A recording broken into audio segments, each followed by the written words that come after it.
আসসালামু আলাইকুম প্রিয় দর্শক, আপনার তো ঘর বাড়ি মাঠ ঘাট ঝাড়ু দিতে অনেক দেখছেন। কেউ কি দেখেছেন যে পিছনের ক্ষেত ধানের চারার ক্ষেত ঝাড়ু দিতে? দেখেন ধানের চারা ক্ষেত ঝাড়ু দিচ্ছে।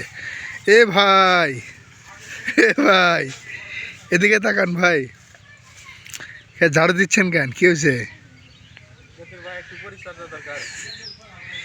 আমি তো ভাই জীবনে প্রথম দেখলাম যে পিছনের ক্ষেত ঝাড়ু দেয় মানুষ।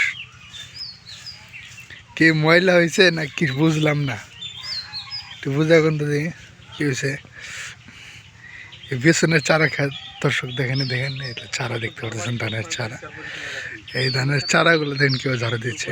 দেখেন ধানের চারা খেত ঝাড়ু দিচ্ছে।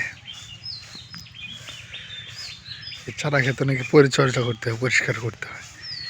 তো আমার দেখে চারা এই যে ফালা একটু পানি টানি দেয়, এরপরে উঠে খেলে খেতে নিয়ে গাড়ে। কিন্তু এদিকে দেখলাম এটা নিয়মিত ঝাড়ু দেয় প্রতিদিন। ভাই কয়দিন পর পর ঝাড়ু দেন? সপ্তাহে 2 দিন করে পরিষ্কার করে দর্শক।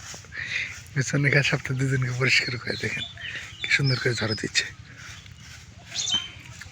আসলে সবারই পরিচর্যা দরকার, কিন্তু ঝাড়ু দেওয়া যে পেছন ক্ষেত পরিচর্যা করা যায় সেটা দেখলাম এখানে এসে প্রথম।